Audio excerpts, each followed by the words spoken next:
Hi, guys. I know it's really ominous to start with a disclaimer, but this is something that needs to be said. I had actually recorded this video, I think, over 3 years ago, and for reasons I had not uploaded it. I mean, life had happened. I moved to places, then got married, started a new life, and of course, I was dealing with mental health issues. But finally, this is out. Sorry for the delay. Hope you enjoyed the video. Thank you.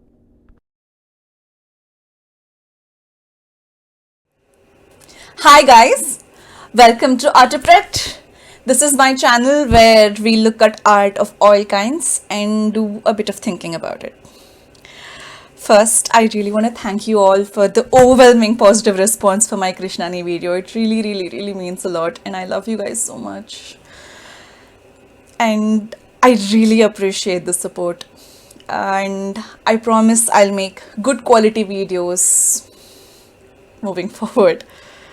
And I also wanted to apologize for the very long delay in uploading my second video. Quite a few things happened. I moved to a different city to start a new job, so that was one thing. And the research for this made me fall down a rabbit hole, and I'll talk more about it and you'll understand. I started in one place and I ended up in a completely different place. I think you'll get that. And there's a lot to say in this one. I'm really excited. This one is about Bhavayami Raghuramam. I think you've already seen that in the title of the video. Yep, let's start this one. Many of you made great suggestions in my previous video, and one of them was talking about giving an overview of the contents of the video, and I'm incorporating that here. So here we go. The video structure. Section 1 will go over the introduction of the song and why I have chosen this one. Section 2 is the background of the song, the author, as well as how the composition changed over time. Section 3 is actually an introduction to Carnatic classical music. I'll be talking about the basics of ragas and what they are and everything else. Section 4 is an exploration of that idea of why we feel a certain way when we listen to music. And section 5 is the conclusion.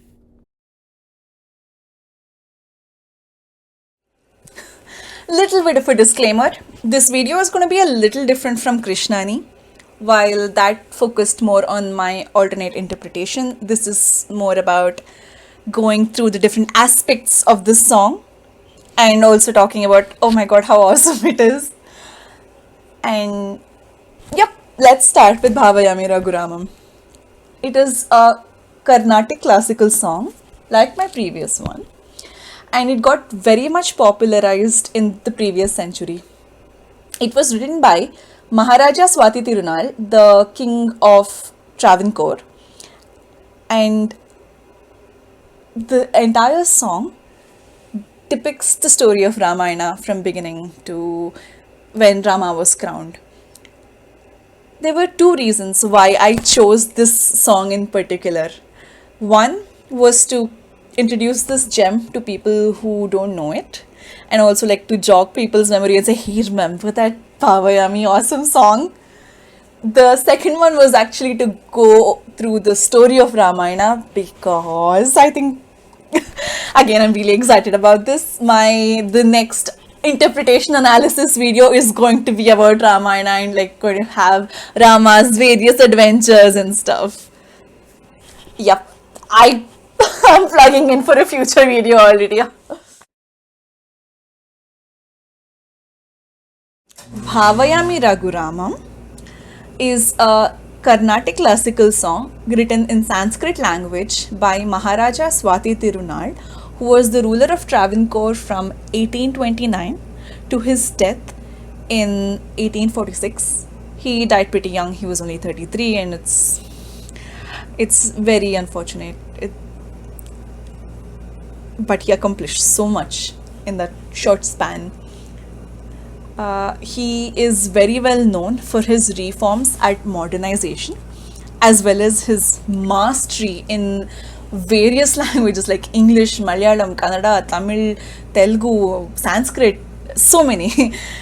But he is also extremely well known in the field of music, classical music, and has over 400 composition in both Carnatic as well as Hindustani styles. The song Bhavayami Raghuramam, as composed by Swati Tirunal, was actually in Raga Saveri. Around 100 years later, a very celebrated vocalist by the name of Semmangudi Srinivasa Iyer revamped it and made it into a Ragamalika. Ragamalika is a song which has multiple ragas. And for those of you who are very confused, don't worry, I'll talk about it real soon. And going back to Bhavayami and Semmangudi Srinivasa Iyer, this particular version of Bhavayami got very popular because it was recorded in the same album as Venkatesha Suprabhata, recorded by M.S. Subbulakshmi. This is how I got introduced to this song, and I'm sure many of you in the audience have the same experience growing up, and let me know in the comments if you feel the same. This version of Bhavayami got me thinking about ragas in general. There are many factors at play which boosted the popularity of the song. But for me personally, what attracted me the most was the beautiful contrast between the ragas and the way I felt with each stanza. And this line of thinking made me look into the relationship between the ragas and the emotions that they induced. And the remainder of this video is going to be just about that.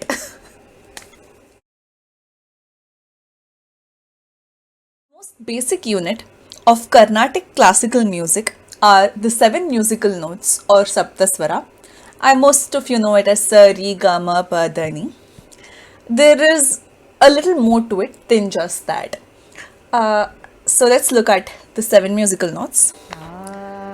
First one is Sa, Shadja, Re, Rishabha.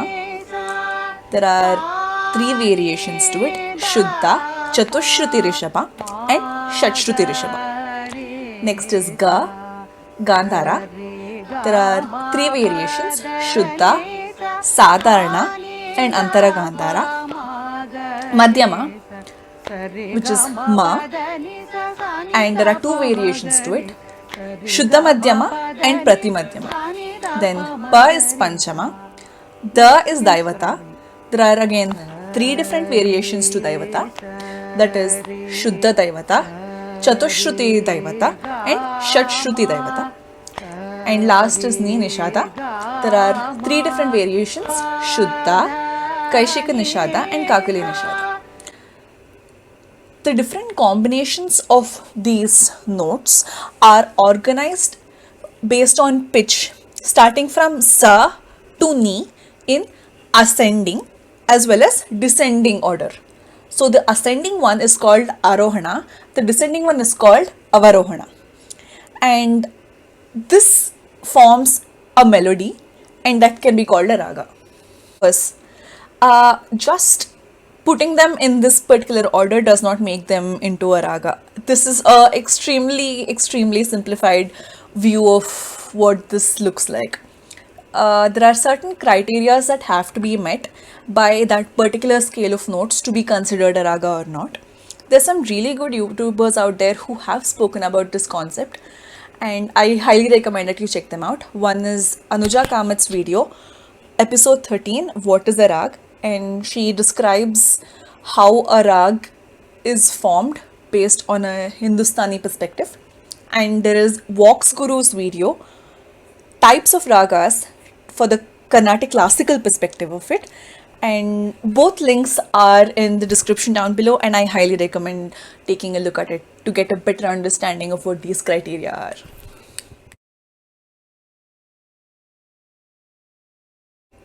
Ragas and rasas. This is my favorite part of the video.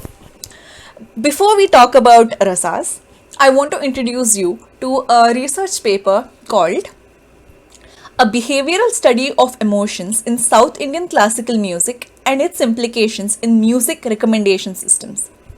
It is a 2010 research paper which delineates a study done to look at the relationship between ragas and the emotions they are said to evoke. The study consisted of 750 participants who were made to listen to 6 different ragas. What the participants were asked to do was to identify what they felt, what emotions they felt as they heard these different ragas. And this was further analyzed by the researchers. So, before we move into what the paper says, just a small side note. This particular phenomenon where you experience an emotion as a reaction to well executed art is called rasa. We were first introduced to this concept in Natya Shastra written by Bharata Muni. And this particular phenomenon is very, very fundamental to a lot of Indian art, including music, dance, theatre, literature. I mean, Natya Shastra encompasses so many different things. It's a book on dramaturgy. It's not just one aspect, but a lot of things, starting from how the stage has to be constructed to, how you do your makeup, the body movements, everything. It's wonderful, trust me. Okay, so getting back to the research paper, I want to read a small excerpt from the paper which kind of tries to give a hypothesis as to why ragas can give rise to certain emotions. End quote. A technically insightful definition is given by Cordia and Krishnaswamy as a collection of melodic atoms and a technique for developing them. These melodic atoms are sequences of notes that are inflected with various micropitch alterations and articulated with expressive sense of timing. Longer musical phrases are built by knitting these melodic atoms together. The essence of this definition is that raga is much more than a simple sequence of notes. The embellishments, which typically come as transitions, are held as important as an independent note in cognition of Indian music. In each raga, few notes are emphasized, based on which the emotion of the tune changes. Such notes are called jivaswaras. If a raga has many jivaswaras, it is capable of evoking more emotion based on the emphasized notes. So each of these ragas is associated with a particular rasa or a set of them accordingly. So let's unpack this. Remember how I just told you that there are certain criteria which have to be met for a sequence of notes to be considered a raga? Well, this paper kind of talks about some of these criteria, and they are that it's the transition as well as the interaction between the notes along with the sequence which makes up a raga. And there are specific notes or a group of notes that are responsible for these transitions and interactions, and they are called jivaswaras. And jivaswaras are particular for that particular raga. It's not a universal thing, like different notes can be jivaswaras for different ragas. And these are not only responsible for the distinctive quality of the melody, but also in evoking particular emotions in listeners. This is, in short, a theory of how a raga can achieve such a feat. Let's rewind a bit and go back to ragas making you feel something. I think the best way to kind of talk about it is to experience it. So let's think about certain film songs. And and see what we feel. So, this is the first one. चिंगारी कोई भड़के तो सावन उसे बुझाए, सावन जो अगन लगाए उसे कौन बुझाए. Chingari koi badke. Oh my god. R.D. Burman was just outstanding in this movie. But I don't know about you, but it gives me that meditative and contemplative feeling, and I'm like, what is life? What will happen in life kind of feeling. I don't know if you feel the same. Let's listen to another one and let me know what you feel as well. Like, this one is a fun one, guys. आजकल तेरे मेरे प्यार के चर्चे हर जबान पर, सबको मालूम है और सबको खबर हो गई. आजकल तेरे मेरे is it's so long ago, but it's so fresh and like peppy, and there's such a youthful feeling to it, isn't it? Like, it's so enthusiastic and upbeat and fun. And let's try another one. ಜೀವ ವೀಣೆ ನೀಡು ಮಿಡಿತದ ಸಂಗೀತ, ಭಾವಗೀತೆ ಬಾಳಿನೊಲುಮೆಯ ಸಂಕೇತ, ಇಂದು ಮಿಲನದ ಸಂತೋಷ, ಸುಖ ಸಂತೋಷ, ಶುಭ ಸಂದೇಶ ಸಂದೇಶ ಸಂದೇಶವು.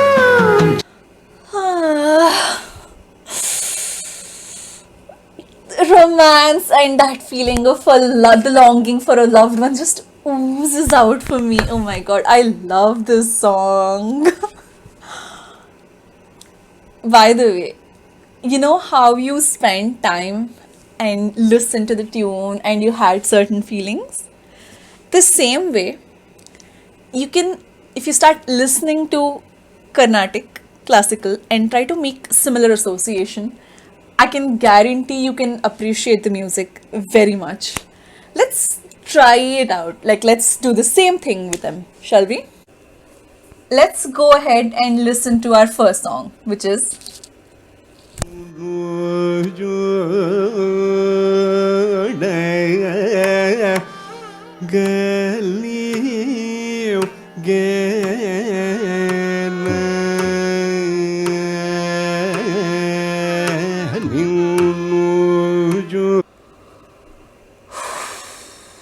that was Punnaga Varali.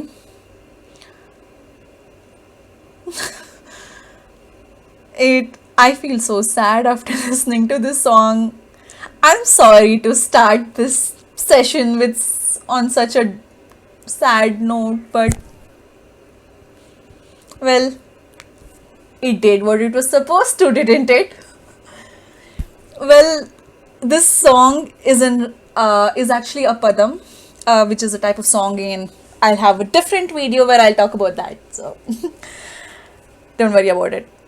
But this is a song where the heroine longs for her love, and she says, "It's been so long since I saw you," and her sorrow is just, I can feel it as well. I don't know if you can too. Let's listen to another one. And this is not going to be as sad as this, I promise. నాదిరిదిరిధిం తనననం తరరదని నాదిరిదిరిదుం నాదిరిదిరిదుం ధిర్తిల్లెల్లన నాదిరిదిరిధిం తనననం తరరదని నాదిరిదిరిదుం నాదిరిదిరిదుం ధిర్తిల్లెల్లన. I know, right? I'm sure you did that too. It's like, so this is in Raga Kadana Kutuhala, and it's so bubbly and peppy, and it's lovely, isn't it? The song is a tilana, and generally these kind of pieces you can see a lot in dance. Again, I don't want to go into the theory of what these things are. Let's do that another day, shall we? Another one for you. Keshi Madan मुदारम.